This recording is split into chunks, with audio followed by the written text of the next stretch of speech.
Good morning. Today I have with me my friend Kate Parton. So Kate and I have worked together. She has a tremendous experience as a tech recruiter. Kate recently has left LinkedIn and she started her own company with some former LinkedIn recruiters and focusing on hiring in the tech market and hiring strategies. Kate, welcome. It's so great to have you here today. Thank you, Vidal. It's so nice to see your face again. Thank you for the nice introduction. Thank you. You're welcome, Kate. It's always great to talk with you. So Kate and I were talking earlier about like red flags in the hiring process. Kate, why don't we just jump right in then? What are some red flags that candidates should look out for? They might indicate they either have a bad recruiter or company that they should avoid. It's always an interesting one to look at this, isn't it? And I think when we were working together, it was always interesting chatting about what do we spot from a hiring manager to a candidate, but looking Right. at it from the candidate's perspective is actually quite interesting. I think one of the things that people don't think about when they're approaching this new relationship with a recruiter, when they start talking to recruiters, is they don't necessarily always see it as a partnership, but that's how you should always approach the relationship with a recruiter. So I think always the first big flag is the recruiter looking at this as a partnership with you. If you're working with a good recruiter, they're going to be there to guide you through the process. They want to guide you and help you, and they'll be open and honest with you about where your skills fit a role. They'll be open and honest about compensation. Really good recruiters will be able to give you career advice in the moment. So I think some of the really like basic red flags are things like communication. What's their responsive? Are you sending them multiple emails and they're not responding? Nothing more frustrating in life, is there? Whatever you're doing. Okay. But recruiters should be responsive. If you're talking to a recruiter and they're just like going through the motions, then you might not have someone who has really dug into the relationship with the hiring manager. Do they know lots about the role that they're working on? Have they had a really good intake meeting with that hiring manager? And you want a recruiter who is going to be able to talk passionately and excitedly about a role within the team. Recruiters are very busy though, Human. usually. Well, maybe not today, but what part of it is they're just maybe could they're overwhelmed? And that's where I think there's an element of you do have to own the relationship. Like, I think that's a really Okay. good tip. But if you email them asking for a response or just a quick check in going on and any feedback, 90% should respond. Hey, nothing right now. I'll get back to you as soon as you can. Or really good people will have walked through the time frame. So you know what the process is going to look like. They'll tell you. So once you've done this interview, within 48 hours, I should be able to get back to you after Okay. the initial telephone screen. Or on site, a good recruiter should be able to set out the time frames. And then if things move beyond those timeframes, and so you're right, it can be, recruiters can be crazy busy, but a good recruiter will, if you take the ownership, like I said, take the ownership and message them and help them, support them in this relationship. I think it's good to get the timeline, right? I think it's very good to ask what's the timeline? What can I expect to Yes. hear from you? What's the process like? But another thought I have too is I tell people at the end of the day, the recruiter actually, they work for the company, not for you, right? What do you feel about that? So this is really interesting. I have always viewed every candidate interaction as though they're going to be a colleague shortly. Let's say whichever company the recruiter is employed by, yeah, absolutely. But they should approach it as though you're about to become their colleague.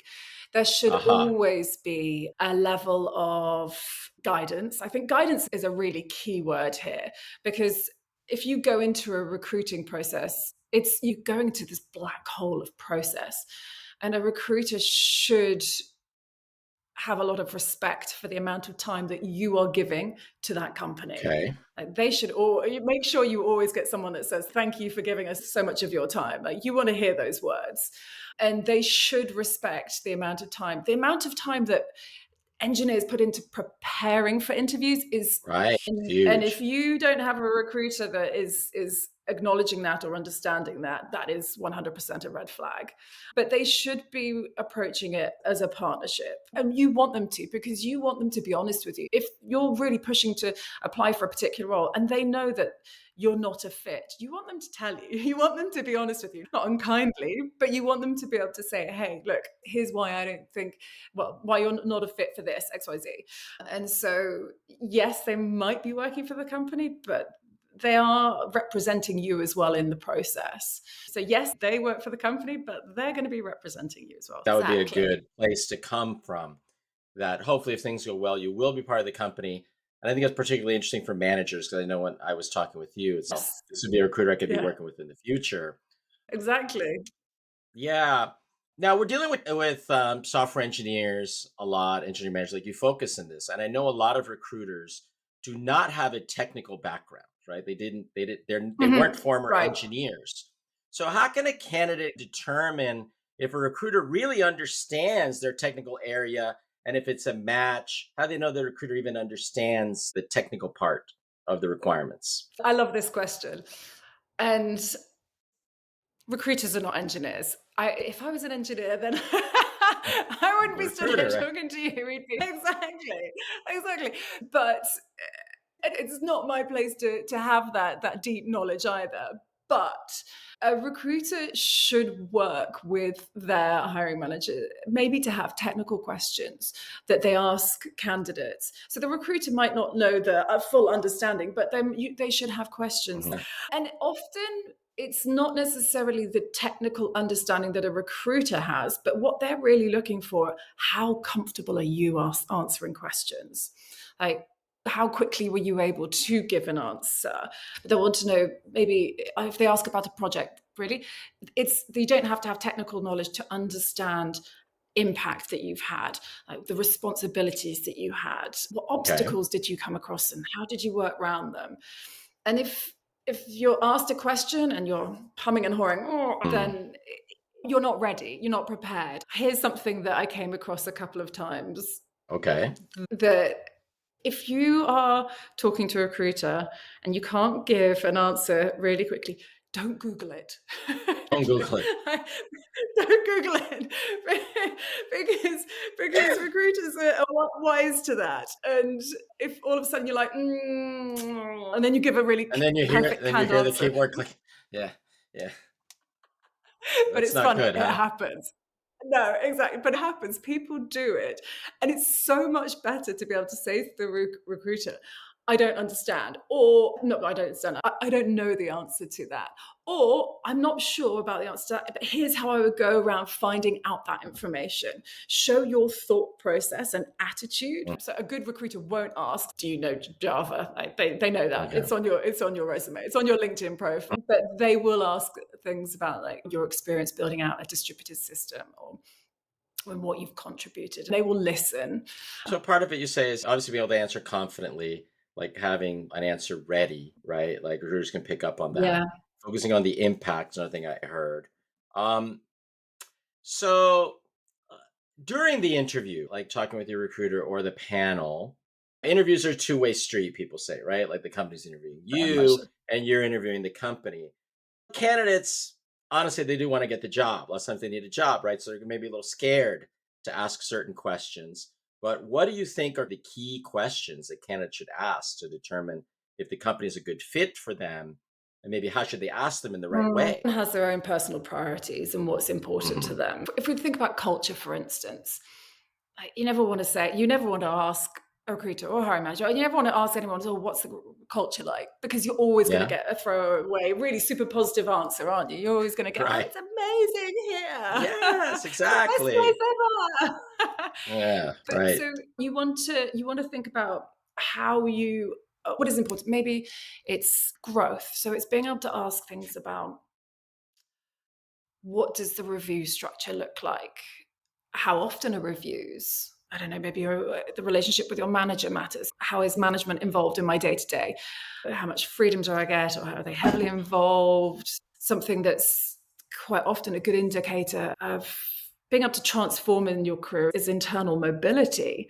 Being able to ask around, can you give me examples of people who've moved between teams? Or, and going back to growth, can you give me an example of someone on your team, an individual that has grown and progressed? It's asking for, it's probing for examples of what matters to you. And I think if an interview process doesn't have someone from the team involved for a casual conversation, ask for it. I think it's Okay. totally fine to be able to say, would it be all right if I grab a 30-minute coffee chat with someone on the team or someone at a similar level on a different team? I think being able Okay. to feel it out that way around is really important.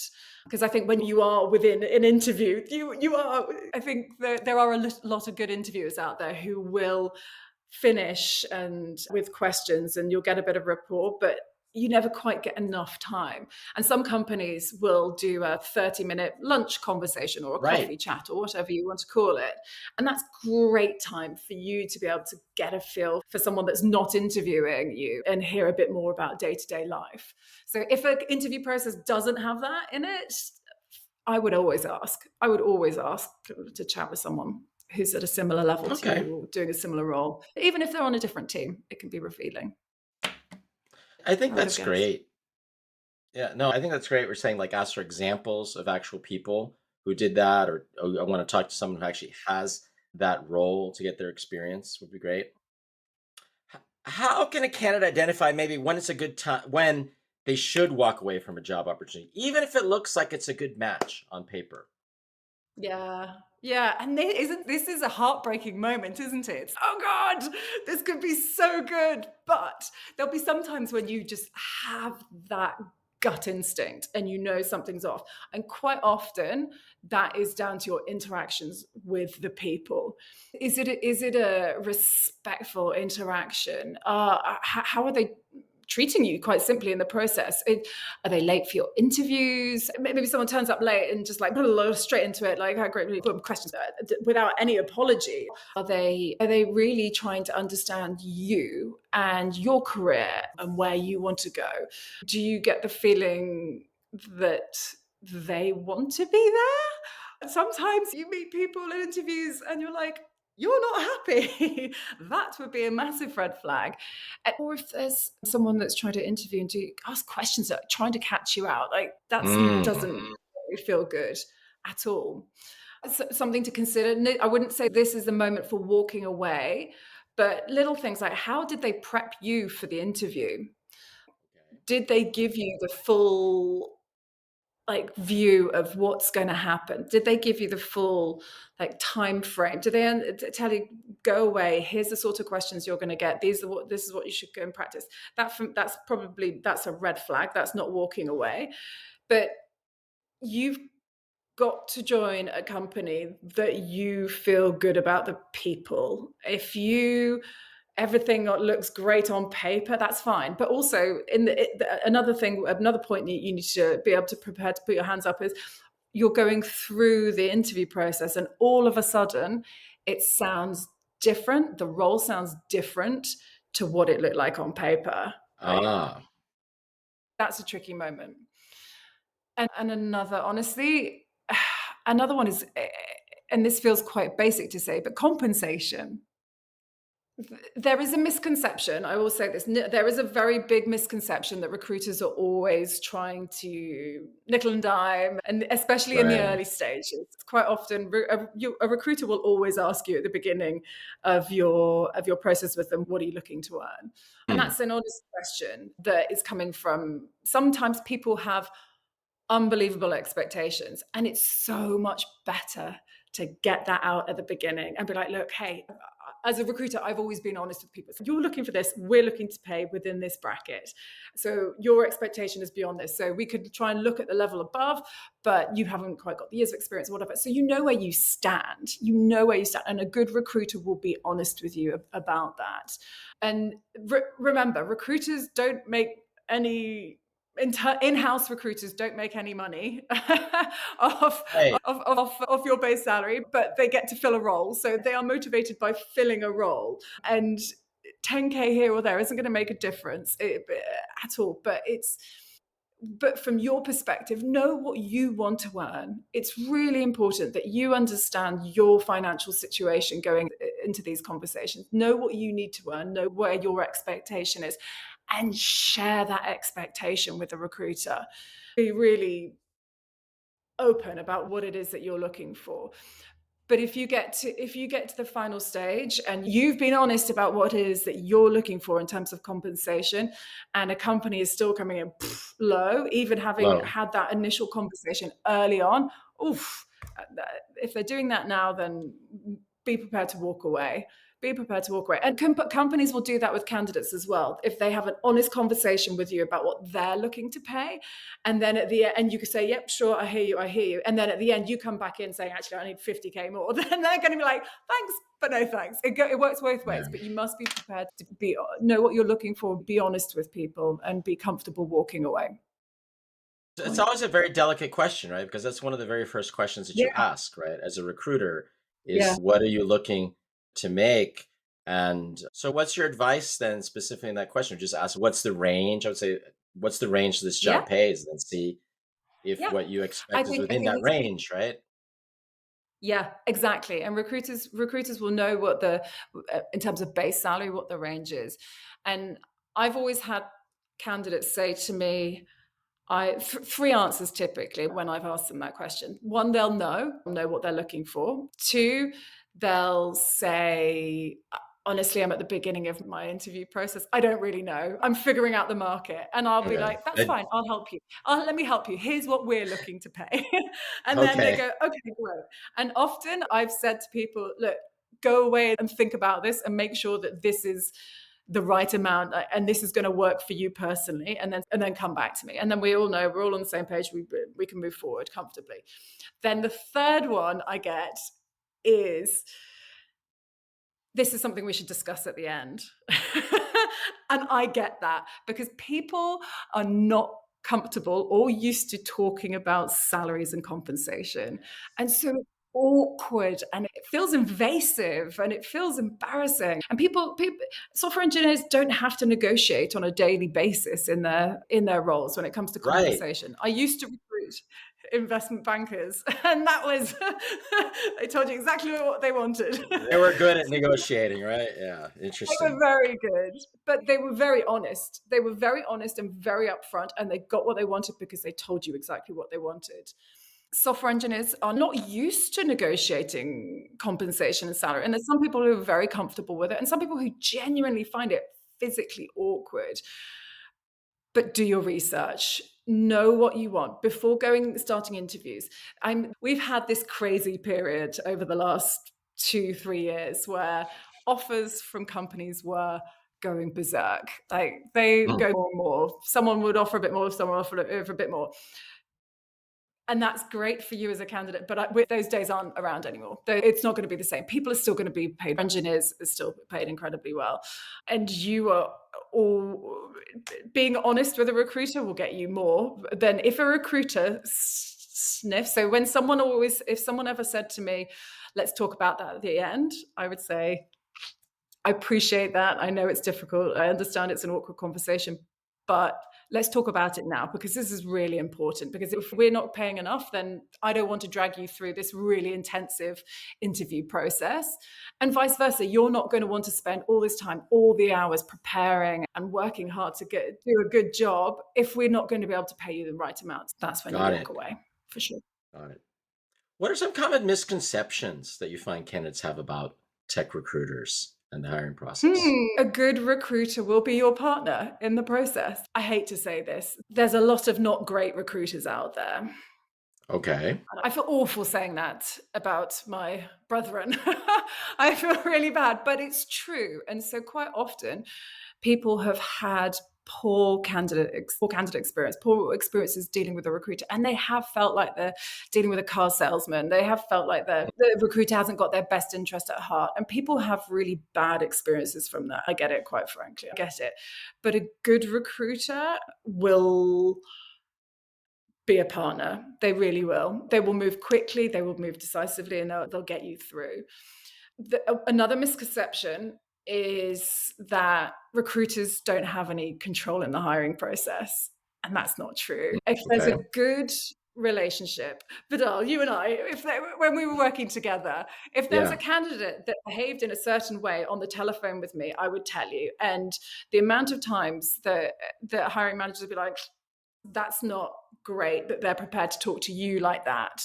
And so sometimes the worst behavior that recruiters will come across is people being dismissive of recruiters, people are often quite outright rude to recruiters. That That's goes back. terrible. Yeah. It's awful, but Yeah. recruiters will always flag that to hiring managers, and if they're not, they should Mm, be, because that yeah. is quite frankly how someone's going to act within a team. If there's someone more junior or on a different team that they have to interact with, and they don't have as much respect for them. So also, I've experienced it at the end. So when it comes to compensation negotiation at the very end, as you heard, I'm very open and honest about these situations. And I've had candidates where I've given them deadlines. Maybe they've dragged it out. We've extended the deadline. They've tried to drag it out. And we've said, no, we've got to make a decision by this date. And then the candidate hasn't made a decision. I can think of one very clear example. And the candidate, and I didn't respond. I followed up with them. I called, left messages, emailed. And then I just finally went, thank you so much for being part of this process, but I take it you're not interested and we're moving on. Thanks so much. We'll see you later, basically. And the candidate was so furious with me and went to the hiring manager and said, Kate's pulled the offer, blah, blah, blah, blah. And he said, no, she gave you deadlines. You ignored her. And she and I have Yeah. been working in partnership about this. So we're on the same page. And good recruiters and good hiring managers will be working in partnership in the background too, and they will know, the hiring managers will know what's going on with the candidate. And so if you don't think that the recruiter has influence within the process, you're being a little naive. No, So totally. The recruiter has influence, right? You're talking with all the people, so you're like the gatekeeper, right? yeah, And completely. yeah, so yeah, So that seems like a that's total blunder to be. In fact, I think the opposite. You should be super nice to the recruiter because that can help mm-hmm. you in so many Mm-hmm. ways, maybe to get feedback later from how the interview went or other things. So it's all advantage. And maybe you don't get the job this time, but maybe next time you keep a good relationship with the recruiter. Um, Exactly. And that's a really valid point, actually. from your insider's perspective, you have tremendous experience. What are some kind of common mistakes that candidates make that at the end cause them not to get the job that listeners should avoid? Okay. Common Besides being rude mistakes to that the make recruiter. Yeah, like that's obvious. That's a blunder. Are there any other common mistakes people make that cause them not to get the job? lack of preparation is, it feels like a really obvious one, but it's one that we see quite a lot. Just not having good questions, and not from engineers, not doing practicing technically, not having a full idea about what the job is, or not giving people, well, two separate things, but not having good questions and not being prepared just doesn't, it makes people feel like you're truly not interested. Mm, And we are busy, and this is the tough bit. This is where it comes down to time in processes can't take too long, but recruiters should understand that you do need a little bit of a breather, but like 2 weeks max. People shouldn't take months and months to prepare for interviews, but you have to prepare just to show interest. And then when people ask questions, it's giving examples of your experience. What have you done? Quite often, people will give answers which are trying to say, here's what I could do. When actually, people don't want to know what you could do. They want to know, what have you done? So it's making sure that your real life examples are polished, and you're not trying to say, but here's what I do. Like, don't sell yourself too hard. Like, I'm going to be promoted to this or whatever. It's cool, but you haven't been promoted yet. So what have you done now to show your growth? Yeah, don't Google answers. I know it sounds so funny, but don't Google answers. Oh, I know another one. When candidates are in a process, quite often they're talking with a lot of other companies, understandably okay. though. And if you come across as not that fussed about the, like, might say you're a candidate talking to me and you come across as not that, yeah, cool, we can try and get this up, but I'm talking to A company, B company, C company as well, so like I'll fit you in. It's dating, isn't It's like it? It's, dating. oh, you're not that interested in me. Okay, fine. I'm not. Mm. Cool. I'm going to go off and talk to this other person over there then. Thanks very much. Cool. See you later. And a recruiter just won't put that much effort into you because they don't think you're interested. They'll just be like, they're never going to accept our role because they're more interested in those folks over there. One, you don't get your recruiter backing you. Two, it'll come across in the hiring manager, and everyone in the process will know that because the recruiter will have put it in their notes that get sent to the hiring managers. So everyone will know that you're not that interested and you're not that fussed, and we're just grabbing coffee just in case you like the So look of me down the line. this is so interesting because I think you're right. It's like dating. You want to show that you're interested, right? I want to show to the company, I'm really interested in this opportunity. I've always wanted to work here. This is great. I'm so excited. On the one hand, you want to show that, right? Because that motivates them. But on the other Mm. hand, like dating, maybe you don't want to look too eager. So how do you balance that? Because Yeah, let me give you my dating advice, Vidal. So, yeah, questions and being prepared and being responsive as well. Hey, we can. What dates are you available for setting up an interview? Giving your dates, but giving a few different dates. Help that person with their calendar, and and honestly, just being pleasant. You don't have to be overeager. You don't have to be gushing about how. You don't have to say, "I've always wanted to work at LinkedIn," or whatever right, company. But you can right. show interest. You can say, "Hey, I've looked up. I understand the vision and mission of this company. I'm interested to hear more about that from you." It's asking those questions like you would dating. Oh, I saw in your profile that you're really into kite surfing. Tell me a bit more about that. It's not, I've always wanted to kite surf. It's God, that sounds interesting. Tell me a bit more. So questions and communication. It goes back to that communication piece, doesn't it? It's being responsive is really important on everyone's side. But yeah, questions and just being pleasant. Be a pleasant human being. There's no need to be sort of Yes, you should be very pleasant. Yes. So I'm very interested in like diversity and inclusion. Do you have any specific advice that maybe is different if you're a woman or underrepresented minority as a candidate? Are there things that you might advise them to do differently to overcome some of these barriers or implicit bias in the process? I love this. I think some of it still rings true, but it's the confidence behind it. That's what I've seen. It's So still show being more able to. confidence. Is that what you're saying? It's not showing more confidence, it's being confident to ask the questions. I've seen in the past where I will get peppered with questions by confident male engineers, and then I am working with a female engineer, for instance, and they will not ask as many questions, or they won't ask the compensation question. And it's being getting comfortable with some of the uncomfortable questions. It shows that you have the interest and leadership. I think that sometimes people, when they're in working in areas that they know and that they can talk confidently about, you're not talking to a recruiter about technical pieces, where if you're talking technically to one-on-one, then you might conversations might free flow. But it's going back to some of those basic questions. I think something that is worth doing is networking within companies as well, seeing if you can find a sponsor within a company. I think that's something that certain demographics are taught to do naturally and just do. Old boys networking. Yeah. I saw that a lot in banking, and some people just naturally are networking the whole time, and it's not taught to everyone. It's not taught to everyone, and it can feel very forced, but it's something that I would highly recommend to everyone. Black, So Latino, female, trying to find people in the company from similar backgrounds. yeah, so that's interesting. That actually was an advice I got from another recruiter I talked to. Said if you could find someone in your minority group or something similar Mhm. to you, lots of times these people are actually motivated to help you because they also care about this topic, right? So you Yeah. can kind of get an inside sponsor. Um, Let me run this by you. So I have a friend of mine. He gives a very interesting story about the interview process.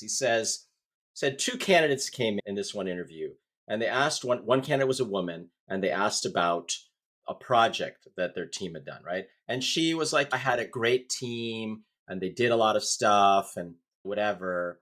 And then at the debrief, they marked her down as like, it's maybe just she had a good team and she really didn't do much. And then a man came in and said pretty much the same thing. And they're like, oh, he was so humble. He was just so humble.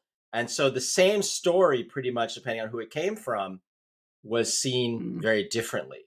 What do you Mm. think of that in your experience?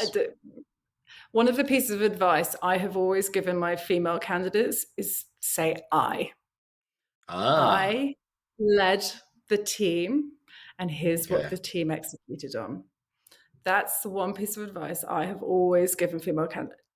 Verbalize your ownership. And I'm not saying doing it in a arrogant or forthright way, but you can use the same language, but just saying, as the leader of this team, and you can say, and then talking about the growth of the team and the areas that I identified as growth versus we, because I think that's something that will also come across as, I think quite often it's a we did this together. And Yeah, that is an exactly. interview We tip for men as well, quite frankly.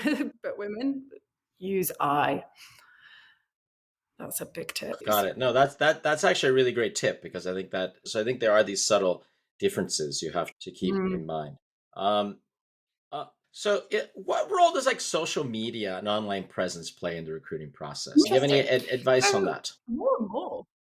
Yeah, definitely. So from a sourcing perspective, we've used social media a lot more. It's things like Twitter. Maybe there's someone who's an expert and it's Yeah. comments on Twitter, it's videos on YouTube or comments on research papers, things like that. That's how we've been really digging in, or events and looking at people who've attended or been tagged at the event. Social Oh, media is used as a sourcing tool a lot more now than ever before, sure. And then personal PR, really, isn't it? It's some people are really comfortable creating content, some people aren't, but still you can still interact with content. We think about social media. LinkedIn obviously is right. from a job hunting perspective incredible. Recruiters are on LinkedIn, and the biggest tip, if we're talking about social media and LinkedIn, that I could give any candidate is recruiters have this tool called LinkedIn Recruiter. And they go in Right. and they type in keywords and they search for you. So if you want to be found, make sure your LinkedIn profiles, they don't have to be like a resume, but make sure they've got the keywords that you would want to be found for on there, whether that's a leadership perspective, management, or technical areas. That's huge. And I think sometimes people, it might seem really basic to me as a recruiter or you as a hiring manager, Vidal, but sometimes candidates just don't realize the power of the extra few words on the LinkedIn profile. Yeah, Great. I So one think more question. We were powerful. talking earlier about now there's this whole interest in AI, right? But that or other Mm. trends, what are there any trends or changes you see in the tech industry, maybe like going forward, that candidates should be thinking about? Couple of things that come to mind. Oh God, one thing I saw the other day, Yeah. videos. So having to do a 3-minute video, awful. But some companies are Having beginning to release videos. so like a I video hope resume or something, like a little three like minute video of yourself. giving a quick answering a few questions, like a quick spiel, a 3-minute spiel answering a few questions, and so they can see how you present. That I've been seeing that popping up a bit more, but I don't know if it'll be a fad or not. I don't know. It's used quite a lot in graduate recruitment. We'll It see. is. So they Um, ask you, sorry, they'll ask you to send a video. They'll say, "Hey, send me a 3 minute video, and they'll then we'll send you a talk." link. Like, okay, I send you a link and then you click through and then it pops up with a message saying this video starts in 30 seconds. The main questions you're going to be answering are these. And then you've got 3 minutes to answer these questions. Go. oh wow, how interesting. Yeah, Okay, it's intense. It's really yeah, intense. I don't know if that necessarily brings the best out of people, but I'm seeing that more and more. Skills first. This is something that's being spoken a lot about. So, for candidates, what does skills first mean? It means skills are squarely at the center of hiring decisions. And it's really de emphasizing degrees and pedigrees where you've worked before to a certain extent. And it's really looking at what have you done in the job? Which, going back to trying to help increase diversity in the workforce, it's skills first. I think it's going to take a little while to change, quite honestly, because I think hiring managers have that safety net of school, company, where do they work? And the amount of hiring managers that I'm sure out there are still saying, find me a software engineer from Google or Facebook, and blah, blah, blah, blah. And then within the recruiting process, understand it's going to it personally, I'm excited for some of this. Faster scheduling, for instance, just make everyone's lives a bit easier, and perhaps it'll start impacting the technical interview, maybe the initial coding rounds. It'll be interesting to see if it does have an impact there. But the area I've got my eye on most of all with AI and recruiting perspective is sourcing. Maybe it's going to be used to help companies identify qualified candidates and source more candidates faster. It's going to be really interesting to see how that changes my role as a recruiter going forward. And it could be beneficial. AI is never going to replace a recruiter. You've got to have a human interaction. You're hiring a human to come and join another group of humans. AI isn't going to be able to pick up on the body language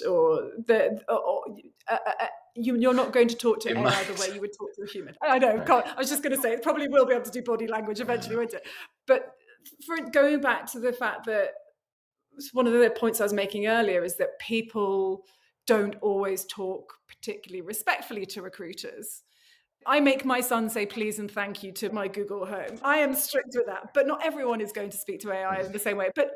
And so everyone's etiquette around AI and how they interact with it is going to be different. But No. with a human being, you know that you should be pleasant and you should be Sure. polite and you should have manners with them. And that piece I don't think will ever be taken out of. Yeah. A salary negotiation is always going to have to be an in-person thing as well, I think. Yeah. I think it's interesting you mentioned sourcing because, on the one hand, you could use AI, like you're saying, to help source candidates. But on the flip side, I also see people using AI to generate a resume, to update your LinkedIn Mm-hmm. profile, to generate a bunch of content. So, how those two are going to balance, if everyone's profile is optimized using an AI, is it really gonna make it easier for you to find the right people in a Well, way, or more difficult? I suppose you still have to, everyone's experience is slightly different, isn't it? And you've got to make sure you're still giving a true representation of your actual experience. And you don't want it to all become too generic and gloss and sound the same. You need to have the keywords in there of your experience. So I maybe I'm an eternal optimist, Vidal. And I'm only looking for the positives and looking at how it will positively impact. But I would hope that people would still have the element of genuine experience on their Sure, profiles. But also, sure. if people don't, then they're going to get found out when they get asked about it. Give me an Right. I example. agree with you. I agree with you. So at least it'll help everyone maybe surface like the true things, right? Or help me put the right keywords so then you can find them Yes. easier. Yeah. So yeah, I think it'll be very beneficial from that point of view. Kate, you've been like super generous with your time. It's been great to catch up with you. Super awesome. I don't know if you have any parting words or if people wanted to reach out to you later, they had questions for you. Yeah. What would be the best way to reach you? Well, it's so lovely to talk to you, Vidal. So nice to see your face. Yeah, no, please reach out to me on LinkedIn, Kate Parton on LinkedIn. Please reach out. Please feel free to message. If you've got any questions about going into an interview, you want to use someone as a sounding board, you want advice, you want someone to look at your resume, please don't hesitate to reach out. We're just about to launch our website, but Kaber Consulting. But please, at the moment, reach out to me on LinkedIn and I'll send details over to Vidal when we've got them for emails and websites and things like that. But yeah. And happy to help anyone that's on this journey that is so personal. Job hunting is personal and it's an emotional drain, quite frankly. And I think people forget that. So I'm happy to support in any way I can. Anyone that's going through it all at the moment, more than happy Awesome. to. Thank you so much, Kate. It's great to catch up with you.